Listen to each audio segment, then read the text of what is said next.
Hola amigos de Show Sports, mi nombre es Emilio Pacheco y hoy tenemos el grandísimo honor de tener a uno de los periodistas, a mi parecer, más interesantes, más importantes y más influyentes de los últimos, ni siquiera me atrevería a decir cuántos años, en Costa Rica, don Marcelo Castro está Un, con nosotros hoy en Show Sports. un Un honor y un grandísimo sueño hecho honor realidad. tenerlo. Así es, así es. Hola, hola. Bueno, no sé si ya puedo empezar a hablar. Sí, sí. Sí, sí, sí. Muchas gracias. Gracias a Emilio, gracias a César. Realmente, en primer lugar, permítame felicitarlos porque son jóvenes, estudiantes, pero con inquietudes. Y eso me parece que es espectacular. O sea, que los jóvenes de hoy en día, en lugar de estar en un videojuego, en algo que los entretenga, que tienen también el derecho a hacerlo, en lugar de eso, pues también tomen espacios para la reflexión y para ayudar a otras personas a que recuperen esperanza y a que sientan que esto que estamos pasando es una oportunidad para mejorar, pues en realidad me parece a mí que es algo digno de destacar. Así que los felicito, los insto a seguir adelante, a no desmayar. Y ya lo decíamos antes de empezar el programa, ¿verdad? Que una sola persona que capte un mensaje y que se le dé, pues ya eso es valioso y ya eso es motivo de satisfacción. Porque esa persona, si capta el mensaje, tal vez se lo va a dar a otra cantidad importante y también a él, tal vez por lo menos uno más le capte el mensaje. Así que ahí vamos poco a poco, ¿verdad? Entonces, felicidades de verdad. Claro, más bien muchísimas gracias. Y bueno, más allá de las cámaras, más allá de lo que la gente ha visto, lo que la gente conoce, ¿quién es Marcelo Castro? más allá, más allá de las cámaras. Ujú. Bueno, ¿quién soy? Bueno, un ser humano como todos, que vino a este mundo a aprender, que vino a este mundo a, a crecer, a buscar respuestas a muchas cosas. Yo creo que desde chiquillo me propuse, por alguna razón, siempre buscar respuestas a las cosas, siempre me hacía preguntas, ¿por qué esto? ¿Por qué lo otro? ¿Por qué es así esto? ¿Y por qué esto no es así? Y entonces, pues eso ha sido una persona que viene de una familia, pues, muy humilde, campesina, de Costa Rica, que tuvo que luchar mucho para salir adelante. Mis padres eran básicamente del campo, de Atenas. Mi padre un jornalero de finca, trabajando pues horas que ustedes saben que el trabajo de un jornalero en la finca, pues en las fincas es muy duro, sobre todo dependiendo de a qué actividad se dediquen. Y mi madre, pues una ama de casa siempre humilde, pero siempre preocupada por el bienestar de sus hijos. Éramos tres hermanos y casi desde pequeño me interesé mucho por la idea de estudiar, de tener una profesión y de hacer algo mejor en mi vida, para crecer yo y también para ayudarle a mis padres, ¿verdad? Que vivían en condiciones de mucha pobreza. Marcelo, ¿y te imaginaste en aquel tiempo la figura periodística que ibas a llegar a ser hoy en día? Eso es sumamente, ¿cómo le dijera? La magnitud de lo que uno puede llegar a hacer, eso es difícil decirlo, ¿verdad? ¿Cuánto yo podría haberme imaginado hasta dónde llegaría? Sí me imaginaba siendo un comunicador, es un vacilón porque yo comencé mucho, a ustedes les gusta el deporte, me decían. Ujú. A veces habla mucho de deporte. Sí. Eh, a mí me gustaba muchísimo el deporte desde pequeñillo y ya a los 10 años empecé a aficionarme por el fútbol nacional, sobre todo, también un poco después el internacional. Y lo que tenía como figuras referentes eran los locutores de la radio, los narradores de esa época, porque los partidos no se transmitían en televisión y en muchos Ujú. hogares pobres pues no teníamos televisión. Entonces yo me empecé a enamorar mucho de ese medio de la radio y sí, yo me imaginaba ahí, yo me imaginaba con un micrófono pues siendo un hombre de radio. Básicamente era lo que yo quería hacer porque era lo que yo pude conocer en primera instancia, ¿verdad? Ujú. ¿Y cómo sintió, digamos, al crecer esa transición de, o bueno, esa expectativa de la radio con respecto a la televisión años después? Me parece que eso fue como accidental, es un poco curioso porque, como les decía, yo en esa edad de adolescente en que yo escuchaba mucho la radio, y sí me imaginaba trabajando en una emisora, hablando en un micrófono. Ni siquiera sabía cómo en sí, cómo era la carrera de periodista. Básicamente yo decía estar ahí en la radio, ¿verdad? Y llegué a la universidad y comencé también con esa idea a estudiar periodismo. Me interesaban mucho los cursos de radio, los cursos de locución, eh, la forma de redactar notas para radio. Y le decía a los compañeros, eso es lo que a mí me gusta, es la radio, ¿verdad? Entonces tuve la dicha el éxito de que, en efecto, mi primer trabajo, bueno, trabajaba en la Asamblea Legislativa en la Oficina de Relaciones Públicas, pero ya mi primer trabajo con medios de comunicación fue precisamente en radio, en Radio Monumental, en 1981.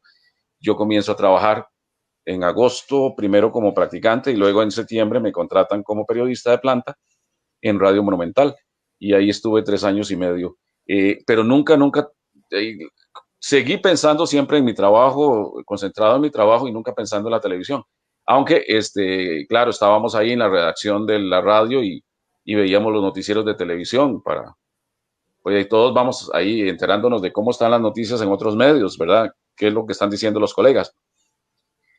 Pero resulta que también, pues, después me enteré que en la televisión también escuchaban los noticieros de radio y nos escuchaban a los periodistas que estábamos en esa época trabajando. Entonces, fue así como yo me di a conocer en el medio televisión y así me llamaron de Canal 7, porque conocían al periodista de la radio que salía hablando y dijeron, mira, este puede servirnos para televisión. Y fue así como yo llegué a Canal 7 en el 1 de febrero del 85, sin yo proponérmelo, ¿verdad? Sin yo imaginarme que iba a dar el salto a la televisión. Realmente eso no había estado hasta ahí nunca en mis planes. Marcelo, y referente a la radio, ¿qué sentiste la primera vez que tuviste un micrófono enfrente y que vos dijiste, puña, ya voy logrando el sueño que tanto anhelé chiquitito? Si vieras qué nervios daban, ¿verdad? Yo me ponía a temblar y todo, porque era era una mezcla de emociones y miedo, ¿verdad? Recuerdo que lo primero que yo hice con Monumental fue antes de ese año 81, de entrar a la planilla ya, a ser de reportero de planta. Lo primero que hice fue una corresponsalía, por cierto, de deportes en Heredia. Como yo era de Heredia, por un tiempo, tal vez unos 6 meses, 8 meses, me pidieron que hiciera una corresponsalía de deportes en Heredia. Entonces, me acuerdo, no habían celulares, imagínense. Y entonces yo iba a un pueblo, qué sé yo, San Pablo de Heredia, no sé, había un torneo de fútbol, ¿verdad? Y entonces, o a la Universidad Nacional, donde había muchos campeonatos, o a veces jugaba el equipo de voleibol o básquet de primera división de la Universidad Nacional. Entonces yo iba a cubrir esas actividades y después tenía que agarrar un teléfono y hacer una crónica. Y a veces pues tenía que ir a un teléfono público porque de ahí era lo único que había, ¿verdad? Entonces yo pedía un teléfono público y me decían, ok, al contar 5 vamos a grabar su crónica. Y yo me ponía a temblar porque además me estaba escuchando la gente que estaba ahí a la orilla del teléfono celular estaban escuchando, y a mí me daba una vergüenza de que yo estaba hablando y así fue como fueron mis primeras armas. Ya cuando después estuve en la radio y tenía que hacer transmisiones en vivo, sí, al principio confieso que era de muchos nervios. Es que, digamos, uno no se imagina que una figura como lo sos vos y le agarren esos nervios antes de una entrevista, por ejemplo, pero como todo ser humano siempre tiene esos nervios que pasan por ahí, ¿verdad? Antes de... Bueno, claro, Emilio, ¿no? ¿Cómo dijo? No, es que uno nunca se imagina los nervios de una figura pública como lo sos vos. No, imagínense ustedes, pero es que ya era un muchacho, primero con expectativas y que no quería fallar, y segundo, sin experiencia, y el no tener experiencia a cualquiera lo pone nervioso. Tal vez ustedes, digamos, están aquí en este medio, se desenvuelven y lo hacen tal vez muy relajados, muy tranquilos, pero si ustedes estuvieran con un jefe que que los controla y les dice, ok, todo tiene que salir bien, cuidado, va a salir esto mal y todo lo demás, apuesto que se pondrían un poquito nerviosos, ¿verdad? Tal vez ya después... Desde esa perspectiva, nosotros somos nuestros propios jefes. Eso es, exacto. Esa es la parte interesante, ¿verdad? ¿Y qué Sí, diferencia la comunicación de radio con la comunicación en televisión? Más bueno, allá del aspecto de poder verse en cámara o de que la gente ujú. pueda ver esa transición de la persona que escucharon en radio durante 3 años en Monumental con ya conocer la cara detrás de esa voz. Sí, bueno, eso es interesante. Aunque parezca mentira, hay todo un mundo de diferencia, ¿verdad? Y les cuento así a nivel de anécdota las cosas que yo hacía. Por ejemplo, bueno, ustedes son muy chiquillos, pero no sé si han oído hablar de que antes existían las monedas de 25 centavos y de 50 Uh -huh, centavos. uh En -huh. Costa Rica le decían una peseta y un cuatro. Así le decíamos. Por ejemplo, cuando nosotros íbamos a la escuela, si el papá le daba uno, un cuatro, ya era mucha plata, ¿verdad? Porque con eso podía comprarse un refresco y tal vez algún snack ahí, un meneíto, algo así. La cuestión es que para llamar por teléfono público uno utilizaba esas moneditas de peseta o de 50 centavos. Y recuerdo que muchas veces para dar una noticia de primicia en la radio, para salir al aire con una transmisión, ese era el recurso, un teléfono público y una moneda. Ahora no, en televisión es distinto, ¿verdad? En televisión tiene que tener la cámara, tiene que tener otro micrófono. Y uno muchas veces en las condiciones más vacilonas hacía las transmisiones. Yo les voy a contar que a mí me mandaron a cubrir la llegada del presidente de Estados Unidos a Costa Rica, Ronald Reagan, en el año 83. Él llegó al aeropuerto y del aeropuerto lo trasladaron al Hotel Cariari, ¿verdad? No saben dónde queda el Hotel Cariari, ¿verdad? Ahí en la zona de Cariari. Uh -huh, uh Eh, -huh. Era en ese tiempo uno de los hoteles más lujosos del país y entonces ahí se hospedaba Ronald Reagan en la visita a Costa Rica. Entonces había un compañero o dos, no me acuerdo, en el aeropuerto cuando él lo recibieron y a mí me dejaron a cubrir la llegada de él al Hotel Cariari, que por cierto estaba rodeado todo de agentes de seguridad, habían como 200 agentes de seguridad y era muy, Claro. muy, muy estricto todo. Entonces Monumental había mandado, con otras emisoras, habían mandado a colocar unos aparatos grandes, inalámbricos, para transmitir en vivo. Son como radios, ¿verdad? Inalámbricos que servían para transmitir en vivo. De pronto, cuando ya casi estaba por llegar el presidente y a mí me tenían presionado que apenas llegue el presidente nos avisa para darle un pase en vivo, la seguridad se le ocurrió que ahí donde estaban los equipos, los periodistas no podíamos estar. Entonces nos hicieron corridos a la fuerza, porque ahí no hay manera de uno, ¿verdad? De Que uno refutar absolutamente nada. decir que no, ¿verdad? Porque si no se lo Claro. llevan. Y entonces nos mandaron a otra parte.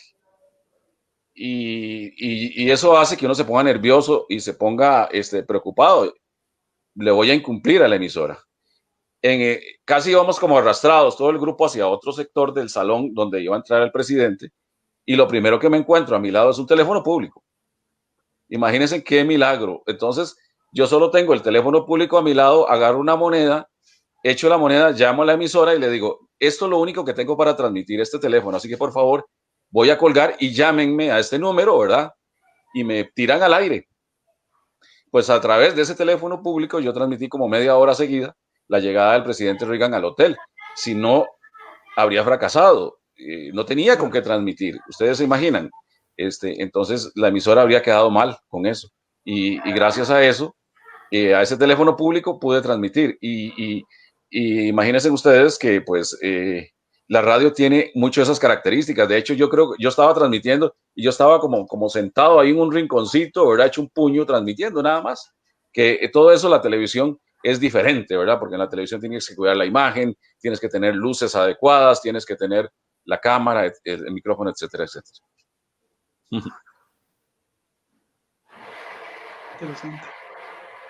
Interesante. No, que estamos súper emocionados, honestamente no podemos disimularlo, o sea, tener hoy a Marcelo aquí en el programa y que nos esté contando las anécdotas, para nosotros es súper importante. Y Marcelo, claro, sumamente enriquecedor. Ajá, y aparte de esas experiencias, ¿ha habido alguna que te haya marcado así como que vos aún en día la recuerdes? Aparte de esa. Bueno, hay muchas, pero ¿me pedirías alguna de esa época de la radio o posterior? De la Tal radio. vez una de la radio y una de televisión. De la radio, recuerdo, ahora que ustedes me preguntaban si yo me ponía muy nervioso, recuerdo que mis primeros trabajos yo tenía que entrar más o menos a las 4:30 de la madrugada porque el noticiero empezaba a las 6 de la mañana. ¿Y cuál era mi función? Pues ver qué había pasado en la madrugada, ¿verdad? Y básicamente ustedes saben que en la madrugada en un país no pasa nada. Lo que puede pasar son muertos por un accidente o por una riña o por, ¿verdad? Todas las cosas Ujú, que pasan en las madrugadas, ¿verdad? Pero claro, no son claro. cosas que, entonces, en una ocasión, ya en los primeros días de que yo entré a trabajar, este, yo entré y lo de siempre, hacía llamadas a la Cruz Roja, a la Policía de Tránsito, todas esas fuentes para saber qué había pasado en la madrugada. Bueno, creo que salieron ahí algunas noticias, pero como a eso de las 7 de la mañana, ya el noticiero ya llevaba una hora al aire, mmm, nos dicen que había habido un asesinato en un lugar. Aquí, acordarme ya como de datos mayores, no puedo, no lo recuerdo, Ujú. pero me dicen, tiene que ir ya al aire, vaya rápido al aire y dé la noticia en vivo que el OIJ, o no sé cuál, supongo que el OIJ está confirmando un asesinato en tal lugar, no se tienen muchos datos, pero en cualquier momento vamos a ampliar y no sé cuándo. La cosa es que yo me voy para la cabina y me abren el micrófono y me dicen, hable. Y yo me puse nerviosísimo porque era de mis primeras experiencias de transmisión en vivo. Y Ujú. bueno, les cuento que no sé cómo no me despidieron porque estaba tan asustado que fui a dar un dato y lo di mal.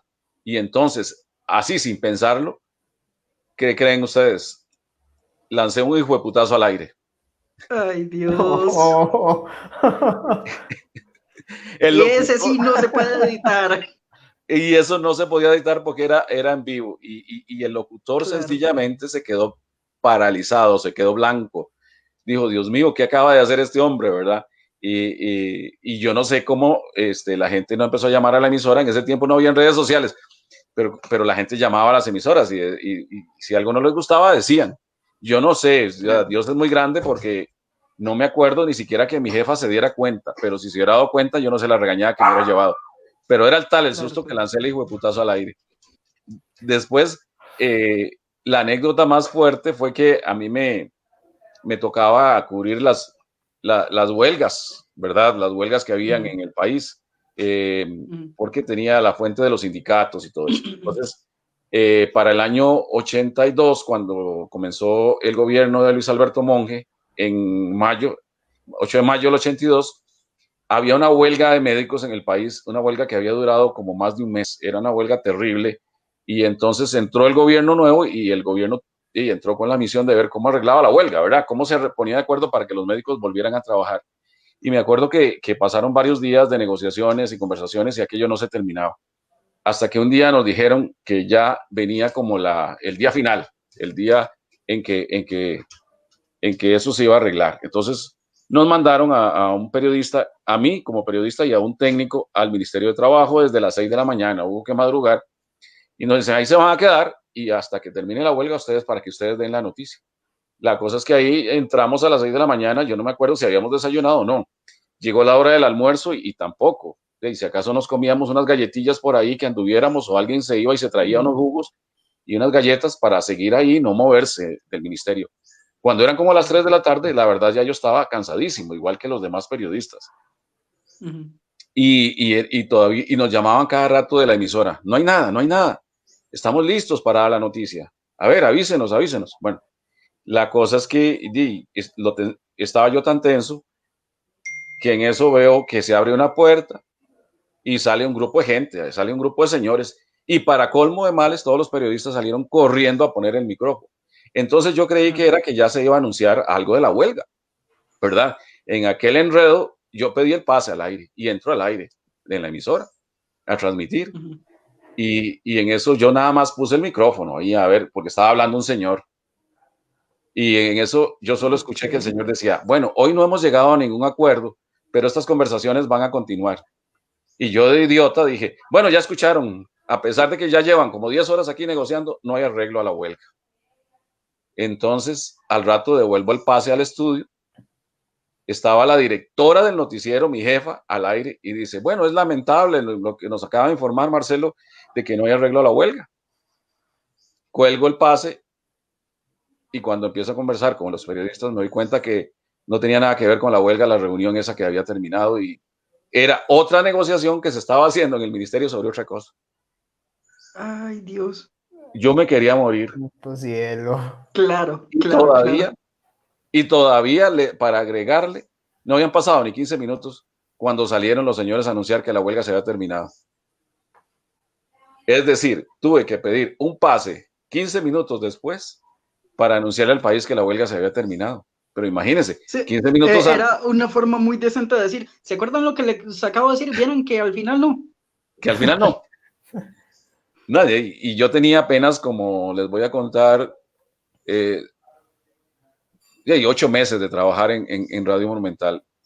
Eso era mi experiencia, se resumía en 8 meses. Y yo di la noticia que la huelga finalmente se había acabado, y agarré los chunches y le dije a mi compañero, vamos para la emisora porque ahí seguramente me van a despedir, ¿verdad? Seguramente ya me despiden. Y entonces, efectivamente, cuando yo llegué a la emisora, la señora me estaba esperando, mi jefa me estaba esperando. Y entonces me pasó a la oficina, ya le expliqué lo que había pasado y me dice, bueno, por dicha ella comprendió un poco y me dijo, bueno, que esto le sirva de experiencia. Dice, las cosas no se pueden tirar hacia el aire de buenas a primeras sin uno averiguar las cosas bien averiguadas. Y me quedó como lección de vida, ¿verdad? Para siempre. Eso Claro, claro. es para que ustedes vean que uno pasa por todas esas circunstancias de vida para aprender. Hay caídas Claro. y hay tropezones que uno se da en la vida también. Marcelo, y también sabemos que vos estás con cosas de positivismo, mensajes de motivación. ¿Qué te inspiró a ir por ese rumbo de motivación y positivismo? Bueno, ya yo tengo 60 años, desde hace más o menos unos 20 años, eh, empecé a conocer muchas cosas de todo este mundo de la espiritualidad, pero vista desde una forma más, hay una palabra que ya hasta se me fue, más, bueno, más relacionada con el entorno, ¿verdad? El respeto por la naturaleza, eh, la vida vista como más integral, ¿verdad? No solo lo espiritual, no solo visto como una religión, sino como algo más integral para el crecimiento del ser humano, un ser humano más preocupado por el entorno, por el respeto al ambiente, más preocupado también por su salud, porque todo es integral. Nuestro crecimiento tiene que ser no solo en la parte espiritual, sino también en la salud, eh, en, la, en el respeto por el entorno, en el respeto por los demás. Entonces aprendí mucho sobre temas como la meditación, que empezaba a llegar mucho a Costa Rica, otras dinámicas que ahora, por cierto, son muy comunes en el país, como yoga, ¿verdad? Como el tai chi, y empecé a aprender mucho de todo eso, aprender de espiritualidad, aprender de diferentes religiones, y me fui interesando mucho por la lectura de libros de autoayuda, de crecimiento personal y de personas que hablaban mucho de cómo podemos creer más en nuestros talentos y aceptarnos a nosotros tal como somos para tener éxito en la vida. Así que fui metiéndome mucho en ese campo y aprendiendo mucho, y recuerdo que por ahí del año 2000, estando en Canal 7, le comenté a doña Pilar Cisneros, que en ese momento era mi directora, que estaba aprendiendo mucho sobre ese tema y que yo estaba muy interesado en transmitir algunas ideas de ese tipo. Entonces doña Pilar me dijo, me parece fabuloso, ¿por qué no hace una entrevista?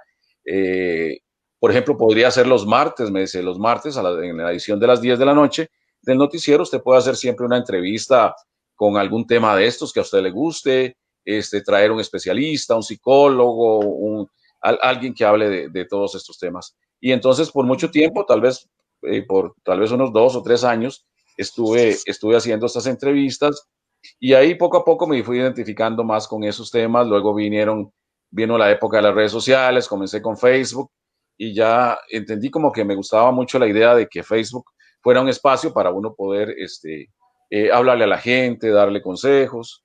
Y después también vinieron invitaciones a dar conferencias, a dar charlas, que un colegio, que ir a una comunidad. Y así es como poco a poco me fui relacionando mucho con este mundo del crecimiento, con este mundo de la motivación. Y realmente me gusta por eso asistir a programas como este de ustedes, porque siento que ahí puedo poner un granito de arena con algún consejo, con alguna motivación a la gente, ¿verdad? Es parte de lo que me gusta hacer ahora. ¿Y qué fue ese parteaguas, podría decir usted, que lo hizo enfocarse o querer darle mayor importancia, no solo desde la perspectiva de transmisión de esa información, sino tal vez a nivel personal de la parte espiritual? Sí, Digamos, que fue ese parteaguas, tal vez eso, personal.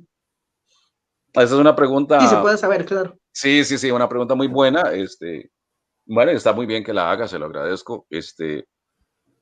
Porque cuando somos más jóvenes, tal vez somos un poquito más despreocupados por los temas espirituales o creemos que tal vez no son tan importantes en nuestras vidas, ¿verdad? O a veces tal vez podríamos hasta pensar que es aburridillo, ¿verdad? Pero uno conforme va madurando y con el paso del tiempo va de alguna forma buscándole explicaciones a cosas en la vida, a situaciones que a uno le pasan.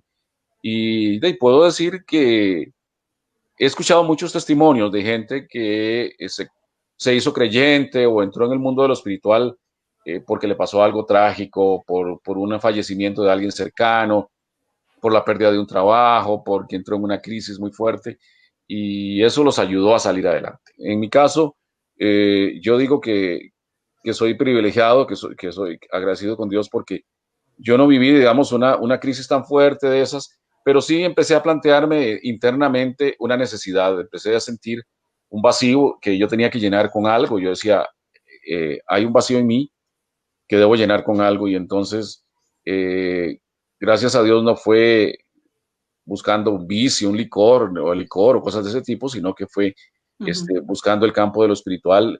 Yo siento como que las puertas se abrieron para mí, se abrieron y empecé a descubrir todo un mundo muy bonito que me empezó a cambiar mi vida y no solo a cambiarme a mí, sino a sentir esa inquietud por compartir con otros, por llevarles a otros mensajes, ¿verdad? No desde una perspectiva fanática, no de una perspectiva de señalar con el dedo a nadie ni decir esto es pecado, si no haces esto te vas al infierno, no. Esa no es mi forma de ver la espiritualidad. Yo veo la espiritualidad como una forma de acercarse a Dios y de sentirse uno pleno, sentirse feliz, porque en Dios encuentra amor, encuentra comprensión, encuentra un padre, por decirlo así, de esa manera. Claro, claro, claro, no, no es el famoso bibliazo, por decirlo de alguna forma, ¿verdad?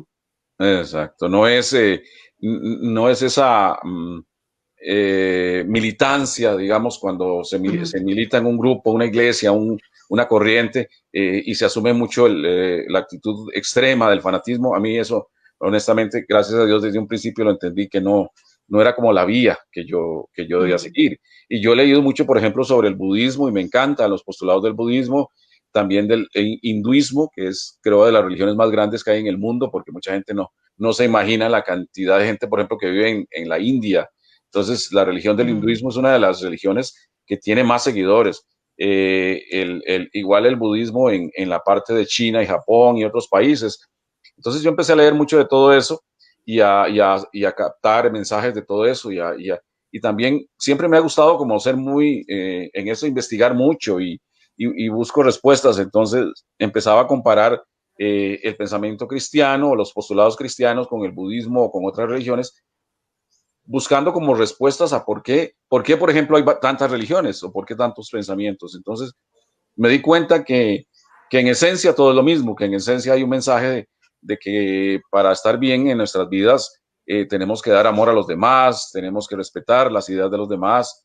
eh, o sea, hay hilos conductuales en cada uno de esos pensamientos que son similares, que son iguales.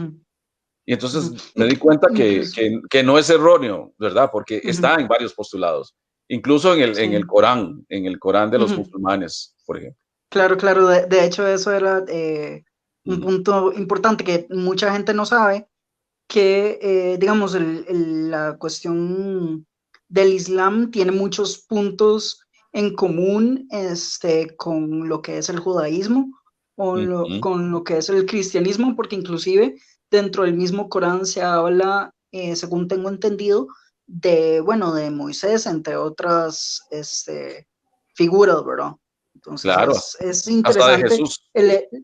claro, ¿no? Inclusive es interesante el lograr ver como todas estas perspectivas, ¿verdad? Porque al fin y al cabo, y como usted lo menciona, sí, puede ser que sean puntos de vista relativamente diferentes, más por una cuestión no solo de creencias, sino geográficas, pero que al fin y al cabo lo que buscan es el amor y el respeto por no solo por nosotros mismos y por los demás, sino por todo lo que nos rodea como tal. Así es. Sí, que al final se resume en amor incondicional. Exactamente.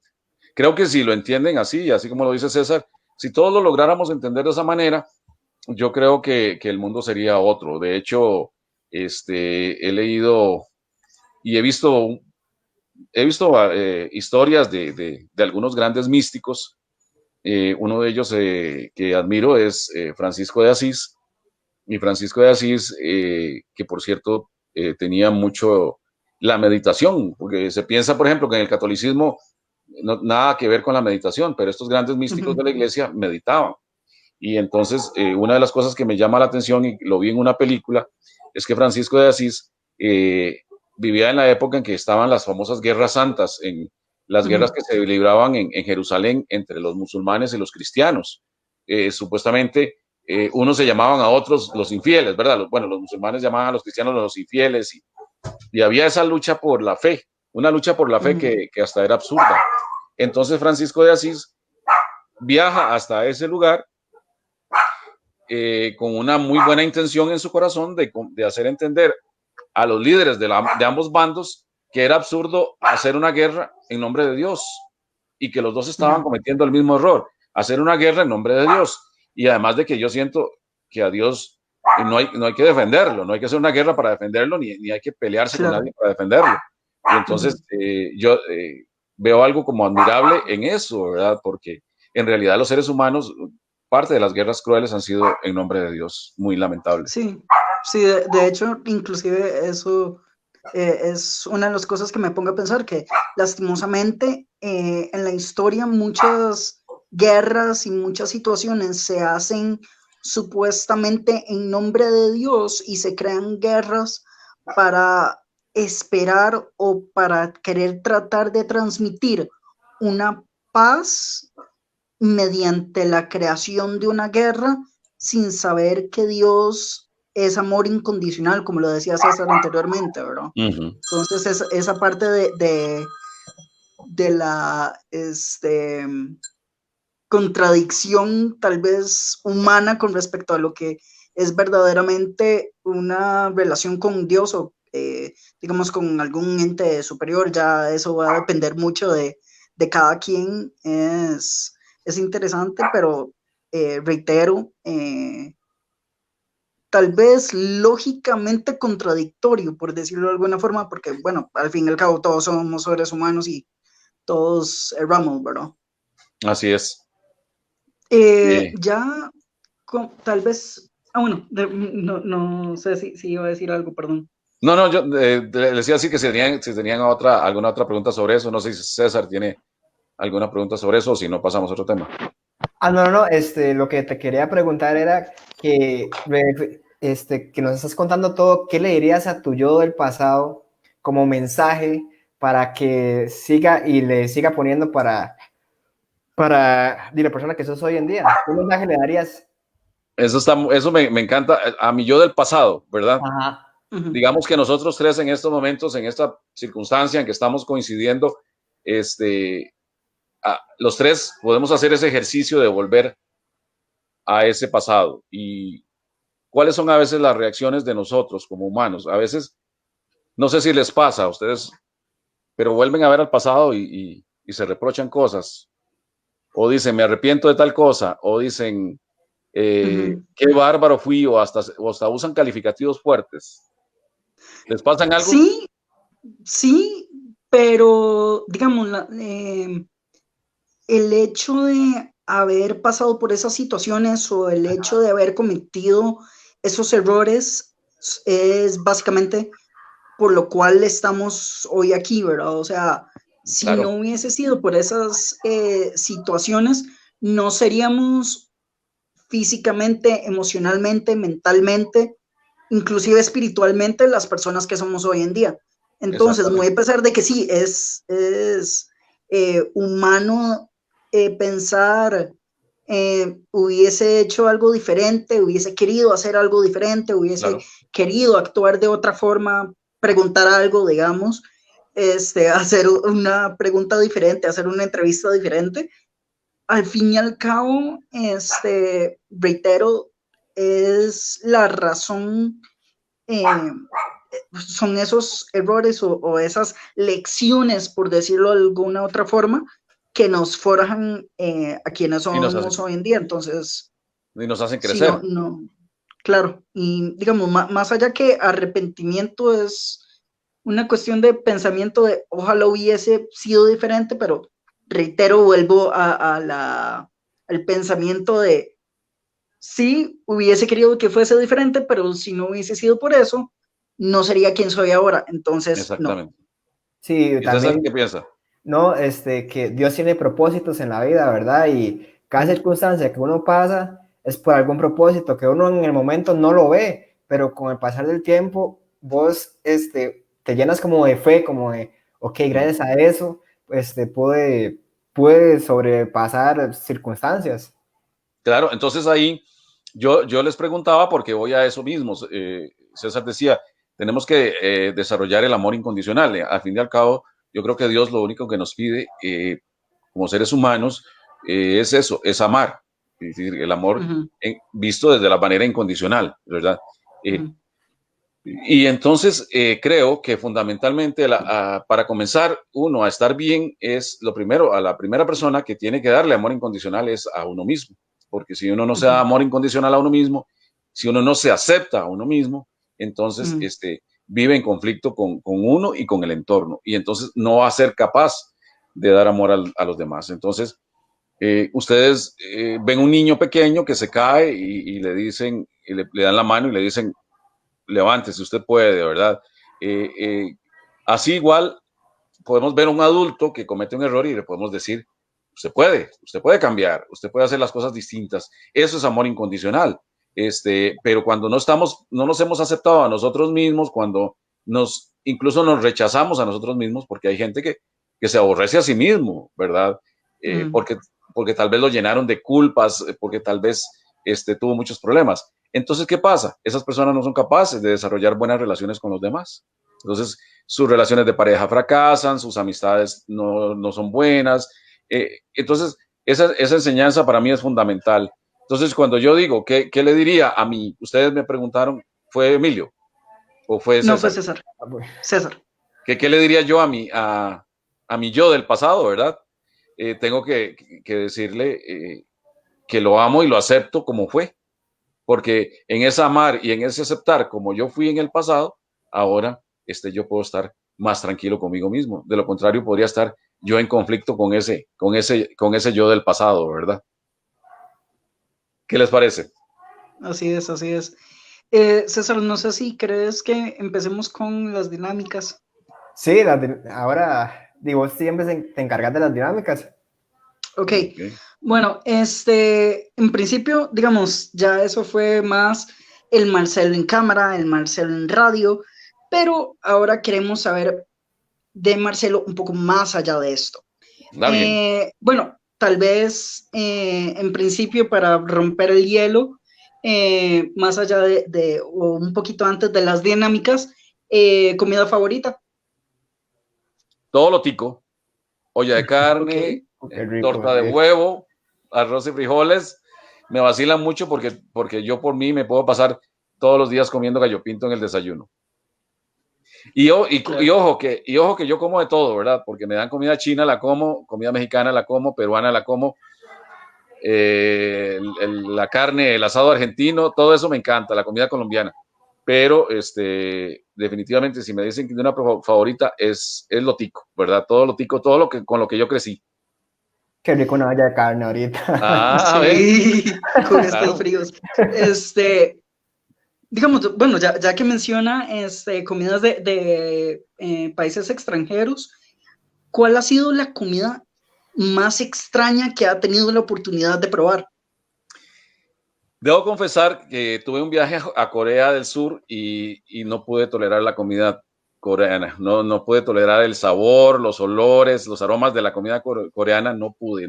Y esto que me encanta la comida oriental, he probado la tailandesa, la china, la japonesa, pero esa coreana con ella no. Definitivamente no, no pude aceptarla. Fue demasiado para mí. Interesante.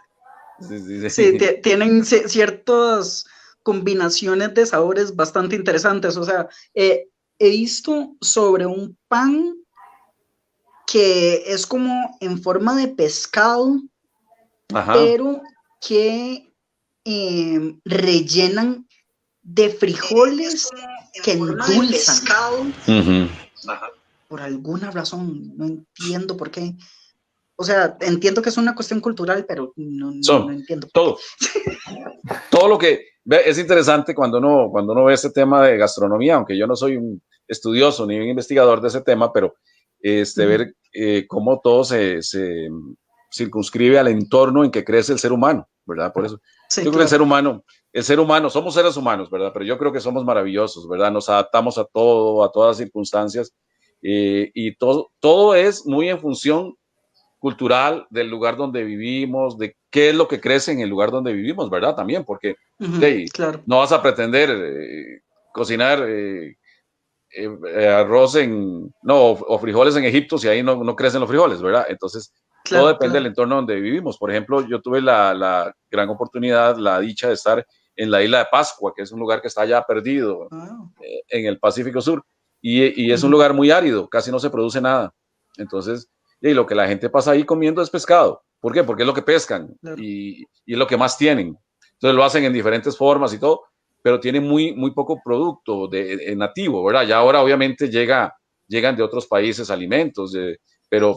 pero ellos, toda su gastronomía la basa mucho en el pescado. Interesante, dato curioso. Ujú. Sí, sí.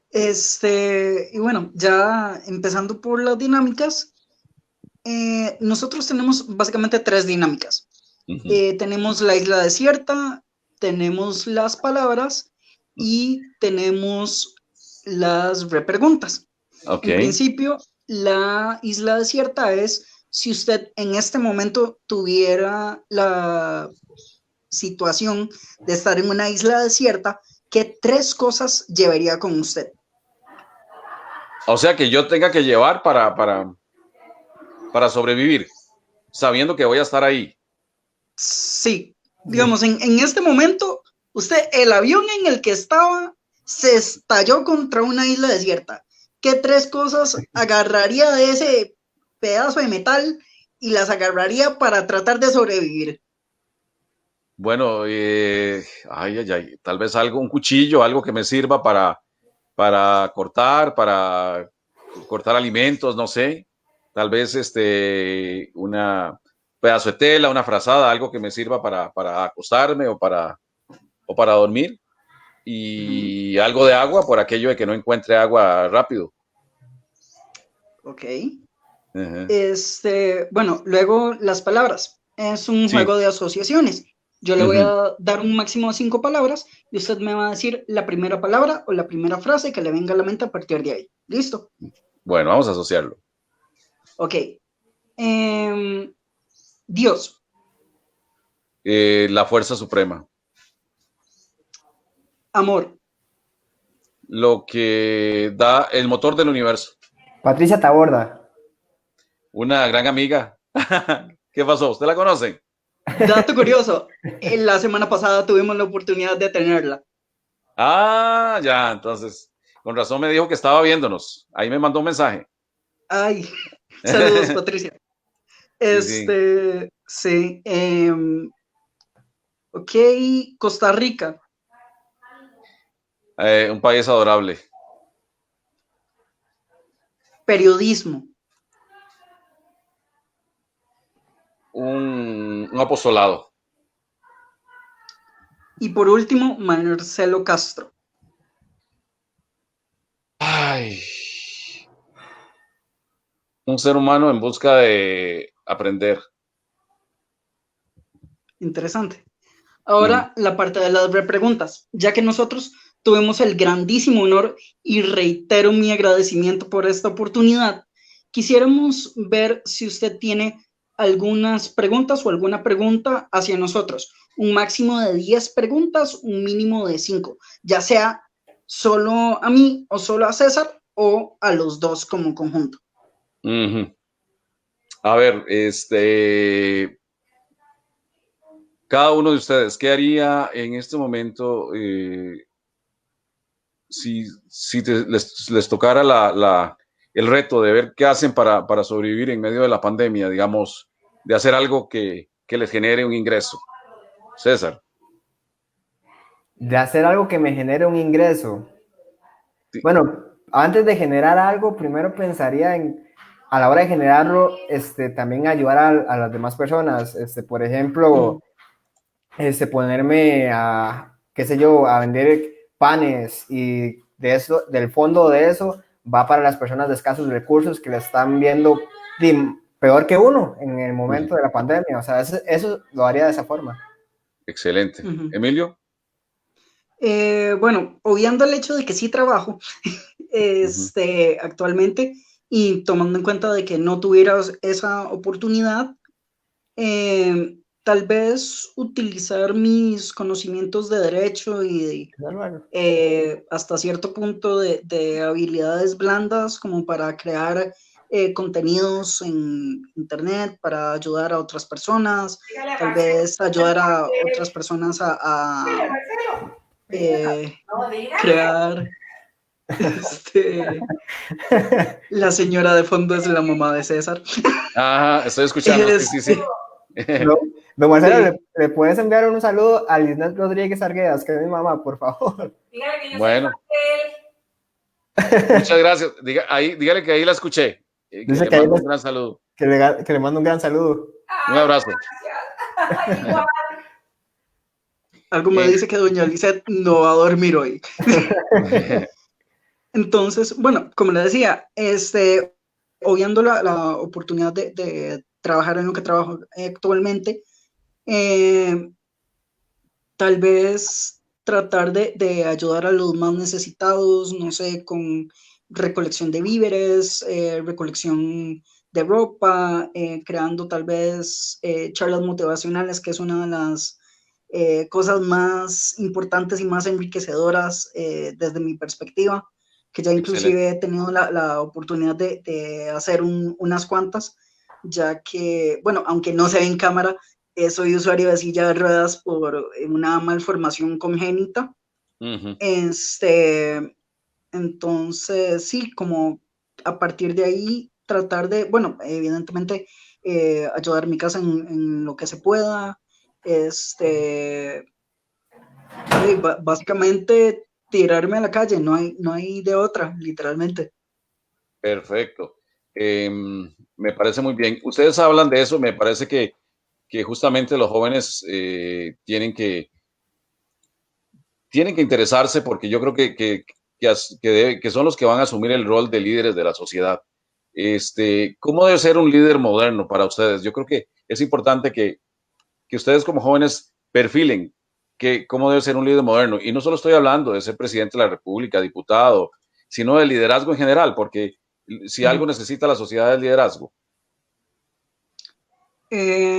Una persona anuente a las opiniones de los demás, una persona empática, una persona amorosa, alguien que está anuente no solo a hablar, sino a escuchar, a estar anuente de su alrededor, no solo por una cuestión física, socioeconómica o geográfica, sino inclusive cultural o inclusive ver en las pequeñas cosas que pasan a su alrededor las bendiciones y las oportunidades que nos da Dios al respecto. Alguien fuerte, alguien humilde, que sé que tal vez para más de uno podría llegar a ser un tanto contradictorio. Claro. Alguien paciente, alguien amoroso. Sí, eso, básicamente. Ajá. César. César. Para mí, un buen líder, primero que todo, que tenga siempre a Dios presente y siempre esté dispuesto a ayudar a los demás, sin importar lo que digan. Para mí eso es un líder. Creo que los dos dan en el punto. Hablaron, por ejemplo, de la palabra empatía. Ayer escuché al presidente de la República hablar de eso, de que en estos tiempos de retadores tenemos que hablar, ser empáticos, pero cuesta. Yo creo que cuesta y siento a veces también, sin criticarlo a él, ni afán de pelear, de que a los políticos les cuesta mucho esa palabra, les cuesta mucho ser empáticos. Y realmente, como lo decía César, un buen líder es el que sirve. De hecho, hay por ahí algo en la Biblia que en algún momento leí y también escuché a alguien hacer un comentario de que un apóstol se le acercó a Jesús y le dijo, como le decían siempre, maestro, yo creo que yo tengo suficientes méritos para ser el jefe del grupo, ¿verdad? Y entonces Jesús lo primero que le dijo es, ¿cuánto le había servido él a los demás? ¿Cuánto le había servido él a sus compañeros para en realidad considerarse que tenía los derechos y los méritos suficientes para ser líder? Y es que entendamos que un líder no solo es el que asume una posición política o lo nombran en un comité, sino que básicamente también el líder tiene que ser o es una persona que predica con el ejemplo, ¿verdad? Porque si en una comunidad, por ejemplo, alguien pasa todos los días recogiendo la basura que la gente deja tirada en la calle y va con una bolsita y recoge botellas plásticas, ya eso está dando un ejemplo y ya se está convirtiendo en un líder. Si alguien va a hablar después, mira, que tenemos que hacer algo en esta comunidad para mejorar la situación de la parte ambiental, probablemente esa sea la persona que número uno van a llamar para decirle, ayúdenos con esto, ¿verdad? Entonces eso quiere decir lo que significa realmente proyectarse en la vida como líder, ¿verdad? Y tal vez inclusive estar consciente de que para saber ser un líder hay que saber y estar consciente de cómo ser liderado. No sé qué pienso al respecto. ¿Cómo ser liderado? Sí, claro, yo pienso que fundamentalmente el liderazgo no tiene que ver nunca ni con gritos, ni con regañadas, ni con órdenes prepotentes. El liderazgo tiene que ver con diálogo, con conversación, con buscar consensos, con buscar acuerdos. Ese es el buen líder. El que lo dirige a uno tiene que ser esa persona, ¿verdad? El que busque esos acuerdos y consensos y escucha además las opiniones de los demás. De lo contrario, es una actitud que además no le puede garantizar el éxito a nadie. ¿Alguna otra? ¿Quiere que les haga alguno? ¿Ah? Sí, ¿alguna otra consulta? ¿Alguna otra consulta? Vamos a ver, ustedes hablaron del amor incondicional, me parece que tienen muy claro esta parte sobre la parte de la espiritualidad. Si ustedes tuvieran la oportunidad, por ejemplo, de ser diputados o presidente de la República o un ministro, ¿les gustaría fortalecer dentro de la sociedad y de qué manera lo harían el tema de los valores y sobre todo el tema de propiciar una sociedad más empática, una sociedad en donde todos se entiendan mejor? ¿Qué haría usted, por ejemplo, César?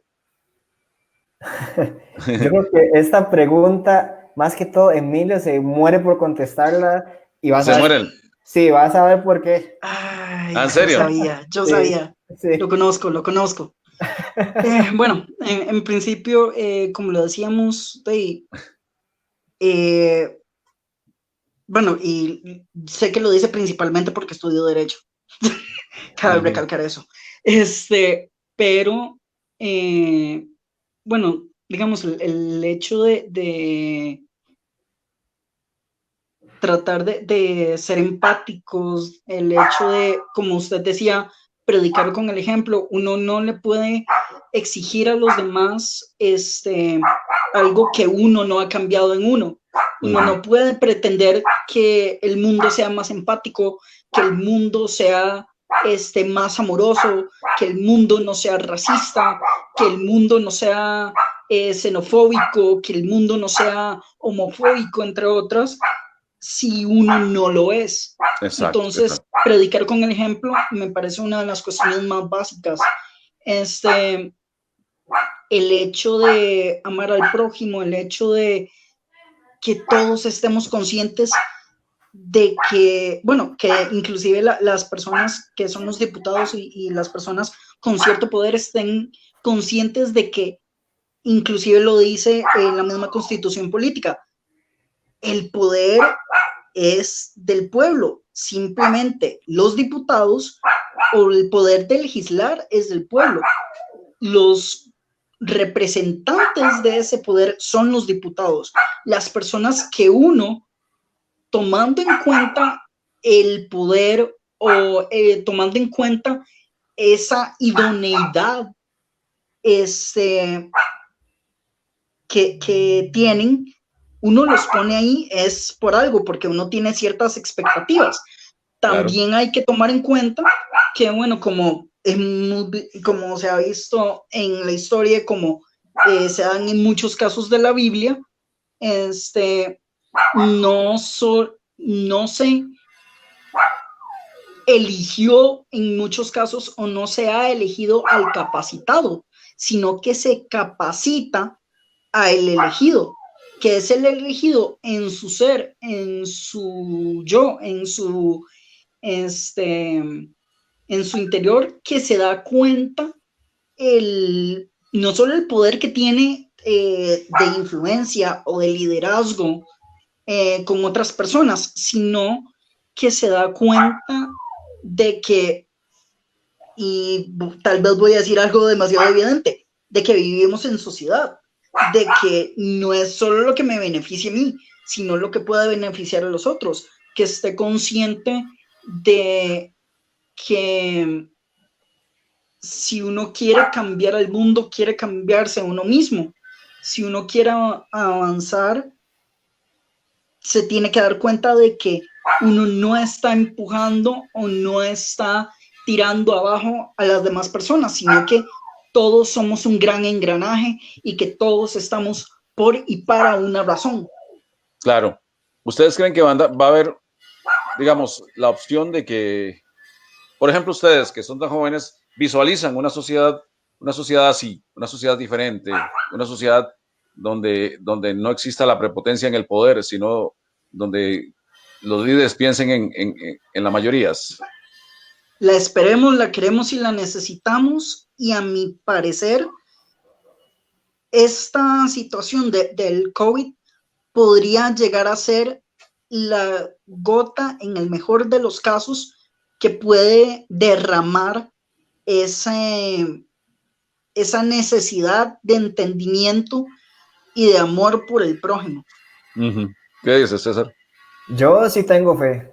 O sea, yo, parte, digamos, de esto que realizamos el programa, principalmente es para impulsar, aunque sea un poquito, ese chip que está ahí, digamos, en los jóvenes, por ejemplo, nosotros, para que por lo menos esta onda, esa energía del programa impulse a más positivismo.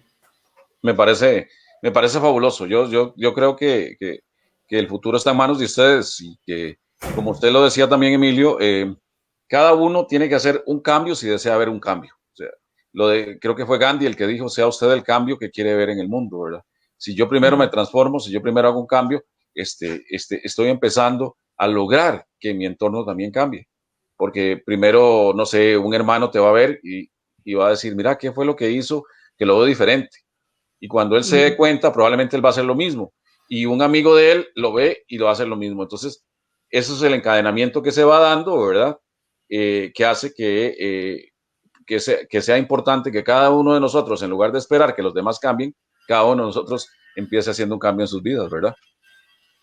Así es. ¿Qué les parece? ¿Alguna otra consulta? Bueno, de mi parte no sé si hay más tiempo, porque ya tenemos una hora, pero no sé ustedes cómo están de tiempo. No, inclusive podemos extenderlo un poco más, no se preocupe por eso.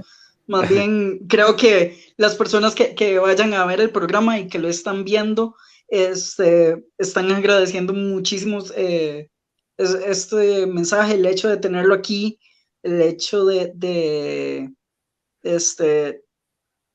tener esta oportunidad de ver más allá, como le decíamos fuera de cámaras, del Marcelo Castro más allá de una pantalla, ¿verdad? O más allá de un micrófono. Esa es la parte enriquecedora, y que si nosotros cambiamos la perspectiva para bien de las personas que nos ven, nosotros estamos más que servidos. Tengo que confesarles que me hizo mucha gracia porque yo pensé que el programa iba a girar en torno a temas deportivos o algún tema deportivo. Entonces, no sé por qué tuve esa idea, o cuando me escribiste, fue César el que me escribió. Sí. Sí. Algo mencionaste que era un espacio deportivo. Sí, no, es que a la hora que te contacté, te puse que es un programa enfocado en los deportistas, en el lado humano. Ah, y ok. Creo que es por eso que lo asociaste con los deportes también. Exactamente. Sí, es que como le decíamos originalmente, el programa fue creado para tomar en cuenta a los deportes poco tradicionales o tal vez poco conocidos, y a los deportes adaptados. Pero, digamos, más allá de eso, es una cuestión de ver el ser humano detrás no solo de estos deportes o de estas disciplinas, sino detrás de su entorno conocido. Digamos, en este caso, no solo queríamos saber del Marcelo Castro, de su historia en Monumental, de su historia en Teletica, y más allá de eso, sino queríamos conocer el Marcelo Castro espiritual, el Marcelo Castro amoroso, el Marcelo Castro empunchado, el Marcelo Castro con expectativas altas de la sociedad y de la juventud, ¿verdad? Sí, vamos a ver, me gustaría plantearles un tema y quiero que ustedes den la opinión, eso sí. Ahora estamos hablando de convertirnos en una sociedad más empática y de cambiar muchas cosas de nuestro comportamiento, ¿verdad? Hay algo que me llama mucho la atención y que uno, no, porque a mí me gusta que seamos críticos, pero no desde un punto de vista como de ofender a la gente, pero sí, a ver si lo han notado ustedes, cómo en Costa Rica hay mucha xenofobia, ¿verdad? Hay mucho rechazo al extranjero. Y en esta pandemia se ha hecho notar más, tanto así que mucha gente criticaba por redes sociales que seguramente nos estábamos enfermando, mucha gente se estaba enfermando por la llegada de extranjeros. Entonces, resultó que ahora vemos los datos y la mayor cantidad de datos pues está aquí en el centro del país. Entonces, ¿creen ustedes que podemos nosotros también cambiar esto? Porque realmente estamos en un planeta que yo siento que es pequeño y ¿cuándo será posible que nos veamos como una sola sociedad y no como un montón de sociedades divididas y separadas por fronteras? ¿Qué inquietudes les genera a ustedes eso? Digamos, desde la perspectiva de la xenofobia, me parece contradictorio. ¿En qué sentido? En que Costa Rica, al fin y al cabo, nuestra diversidad no es solo una cuestión de la sexualidad de las personas, no es una cuestión solo de la religión que profesan, no es solo una cuestión socioeconómica o cultural, es una cuestión, bueno, no es ni siquiera una cuestión de biodiversidad, porque inclusive desde esa perspectiva somos diversos. Claro. Sino que nosotros somos un poco de todas las personas que conocemos y de todas las personas que nos rodean. Así es. ¿A qué me refiero con esto? Que bueno, evidentemente, sí, lastimosamente o de forma histórica, se han tenido conflictos con unos países o con otros, se tiene una perspectiva sobre unos países o con otros, no solo en Costa Rica, sino inclusive alrededor del mundo. Alrededor del y que mundo, lastimosamente, para muchos, por decirlo de alguna forma, y no quiero que se malinterprete, el hecho de crear esta, el hecho de esta pandemia les ha dado otro pie tal vez para ir más allá en sus pensamientos ideológicos y culturales xenofóbicos, pero al fin y al cabo, como le decía anteriormente, todos estamos aquí por una razón, todos queremos lo mejor no solo para nosotros, o que no debería de ser solo para nosotros, sino para todas las personas y todos los habitantes.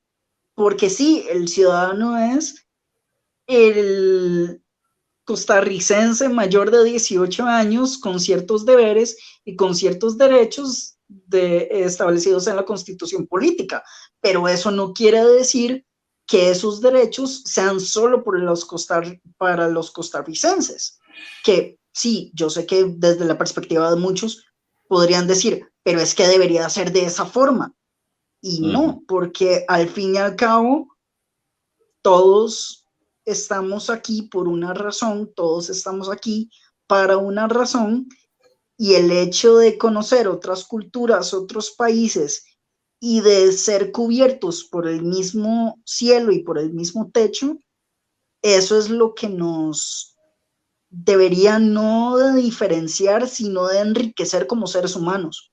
Excelente. Entonces, en principio, creo que deberíamos de cambiar, sí, deberíamos de cambiar desde hace años. Que el hecho de que la pandemia podría llegar a perjudicar el punto de vista xenofóbico que tienen muchas personas, lastimosamente también eso es una realidad. ¿Cómo lo exacerba ese punto? Sí, exacto. ¿Cómo podríamos cambiarlo o cómo podríamos verlo? Que inclusive se da no solo a nivel de salud, sino durante muchos años en muchos delitos y muchas cuestiones de corrupción y otros casos. Es que no es solo la gente extranjera. No estoy queriendo irme en contra de los costarricenses por ser xenófobos, por tener perspectivas tal vez inclusive retrógradas de otras culturas, de otros países y de situaciones que pasan en Costa Rica y alrededor del mundo, sino lo digo desde la perspectiva de que no podemos tachar a alguien o ver la paja de alguien del ojo si nosotros no nos quitamos el tronco que tenemos en nuestro ojo, ¿verdad? No podemos ser tan, inclusive me atrevería a decir, descarados de decir, es que el problema es de los extranjeros, el problema es de X o Y minoría, el problema es de tal y de tal, si nosotros no interiorizamos nuestros propios problemas, nuestros propios conflictos y nuestras propias raíces, tal vez inclusive de amargura, que han sido tal vez inculcadas en nosotros de forma expresa o de forma tácita, sin ni siquiera nosotros habernos dado cuenta, ¿verdad? Claro. ¿Qué opina usted, César? Que el día que, precisamente lo que está diciendo Emilio, el día que las personas no se crean superiores a las demás, ese día va a ser cuando se note verdaderamente el cambio. Claro, imagínate. No. Y que veamos que no somos indispensables. Ajá, exactamente. Sí, porque imagínense ustedes que ha habido guerras tan grandes como la Segunda Guerra Mundial, donde se persiguió una raza específica de seres humanos, pero no hemos entendido que al fin y al cabo nuestra condición es de que somos hijos de Dios todos y que todos somos seres humanos con condiciones similares. Por ejemplo, cuando el español toca tierra de América, y conoce a los nativos, a los aborígenes de acá, y tenían dudas si realmente eran humanos. Y así se lo planteaban, ¿no? ¿Serán o no serán humanos? Hasta que tuvieron que venir voces de sabios, de personas sabias, digo yo, como Fray Bartolomé de las Casas, que fue un sacerdote que vino de allá de España a defender a los indígenas, a defenderlos a ellos, a defender sus derechos, y a decirles a los españoles, a sus coterráneos españoles, ellos son seres humanos también. Igual cuando los europeos conquistan África y empiezan a controlar los países africanos y a desarrollar el negocio de la esclavitud, igual cuestionaban si los africanos, por ser de color de piel distinta, eran o no humanos, ¿verdad? Entonces, imagínense cuántas aberraciones y cuánta discriminación en todo esto, ¿verdad? Entonces, que yo les planteaba esto porque yo creo que... Perdón, es que digamos, al fin y al cabo me parece, no sé qué piensan ustedes, que en muchos casos el odio o el rechazo se da por una cuestión de ignorancia. Hay mucha ignorancia y también yo pienso que hay miedo en que vengan a quitarme lo mío, ¿verdad? Yo siento que hasta los líderes políticos, por ejemplo, Donald Trump como presidente de Estados Unidos, que ha tenido una política de rechazo a los migrantes, es lo que plantean. En el fondo del corazón es, nos están minando como país, nos están robando, nos están quitando cosas, vienen aquí a usar nuestros recursos y entonces nos van a echar a perder como país. Pero me pongo a pensar, ¿verdad? Todos somos como pero todos tenemos no una misma saben lo característica. rico culturalmente que es Exacto. Estados Unidos. ¿Y gracias a qué? Gracias a la cantidad de migrantes que llegaron ahí de Alemania, de Irlanda, de Inglaterra, de Escocia, ¿verdad? De diferentes.